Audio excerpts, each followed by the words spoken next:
Hi guys, Sunshine here. I had a request recently from Citrus Lemon Tree, and she wanted me to do a real cheap makeup makeover, so hence the bare face. So you're seeing me in all my lovely glory. So I'm going to go ahead and do that for her and for you guys right now. And I'm using all stuff that you can buy at CVS or Walmart or anything like that. Okay. First, I already moisturized my face. I have nothing else on besides that. I'm going to use Revlon Color Stay for normal to dry skin. It has SPF 15. And I'm going to move pretty quickly here, okay? So, forgive me for that. But I like to use a brush. So I'm going to go ahead and do that. Hope you can see me here. This stuff is my new favorite foundation. I love it. It lasts all day long, at least a good 8 to 10 hours.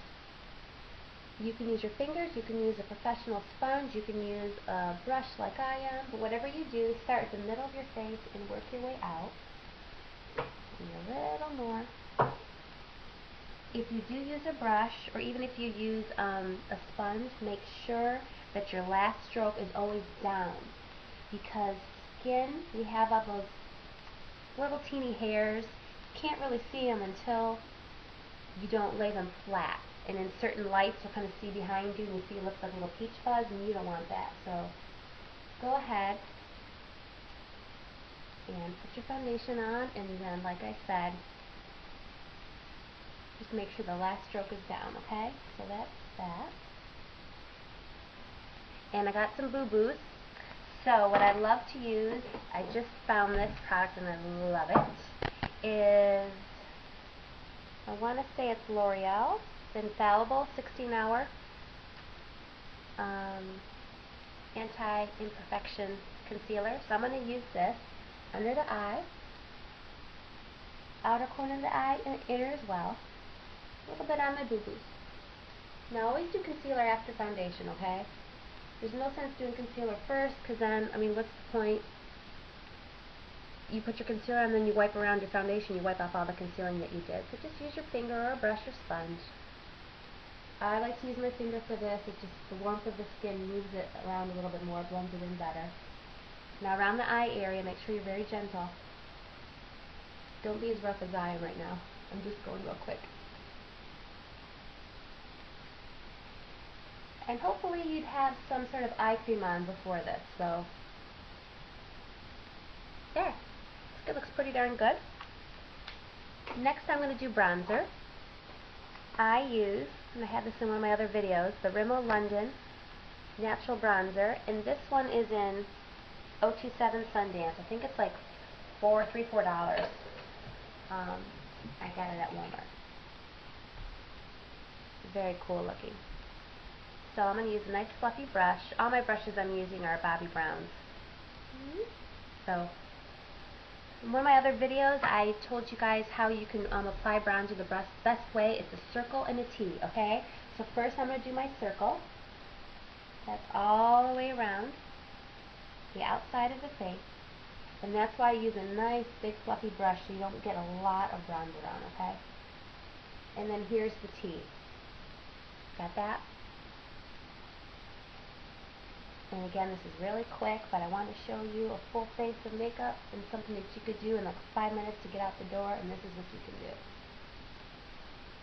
Now, a tip, don't forget to do your ears, especially if your hair's back, okay? So put a little bronzer in your ears. There's nothing worse than white ears and tan face. It doesn't make sense. Same through here. Can you see already how my skin's starting to warm up? And don't forget the back of your neck.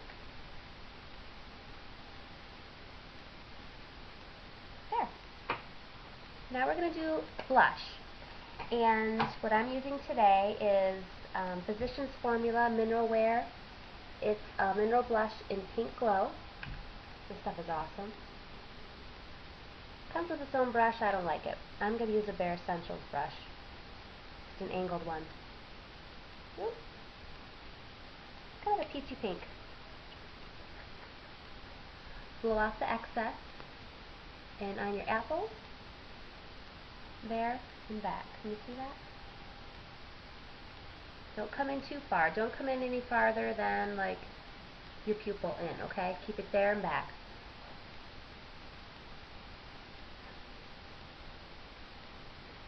But I love the look of bronzer and then just a pop of color on the apples. It looks like you've been kind of running around. Look nice and flush. It's a real youthful look.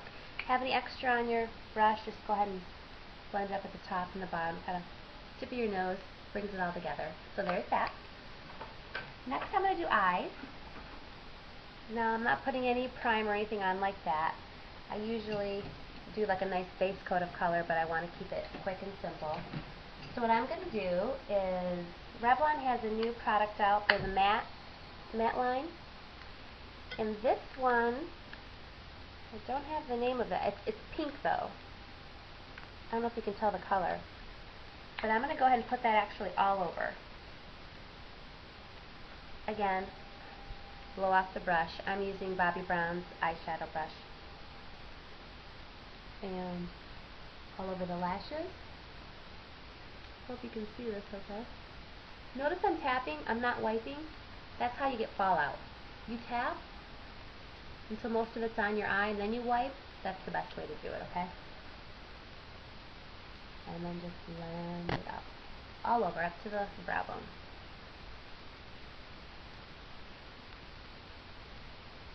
This is a really pretty, soft pink. This will look very nice and natural on somebody like me who's fair. If you're darker complected, this would be your dramatic eye color because it's much different than your skin tone. Okay? So there's that. And I have a trick for you. I got a white pencil by NYC, just the eyeliner pencil, 99 cents. You can use this if you're in a pinch. You can use this for your highlights. So I'm going to go ahead and use this right underneath my brows. And I hope I'm going to put this in before I blend it. I'm going to show you. Can you see? I don't know. Can you see that okay? There you go.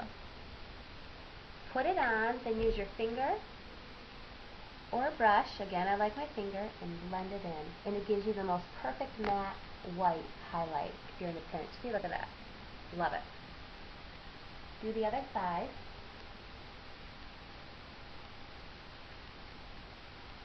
There, you can see that one much better. Blend. Blending is the key, you guys. Blend, blend, blend. Okay, and now you're going to use it on the inside corners of your eye. Right around that. And on the outside. I always put a little bit of this there. See where I put that? And blend it. The white will make it more open, make it pop. And do that with the same techniques on the other side. Hope I'm not going too fast for you guys. If you have any questions, just let me know, okay? You just write me a note and I'll answer them for you. Okay, see that now? Now you can take this and do your waterline underneath, on your lower lid. Probably should do that first. Don't do what I did. Do your waterline first and then do your skin, just in case you got something on your skin that would irritate your waterline.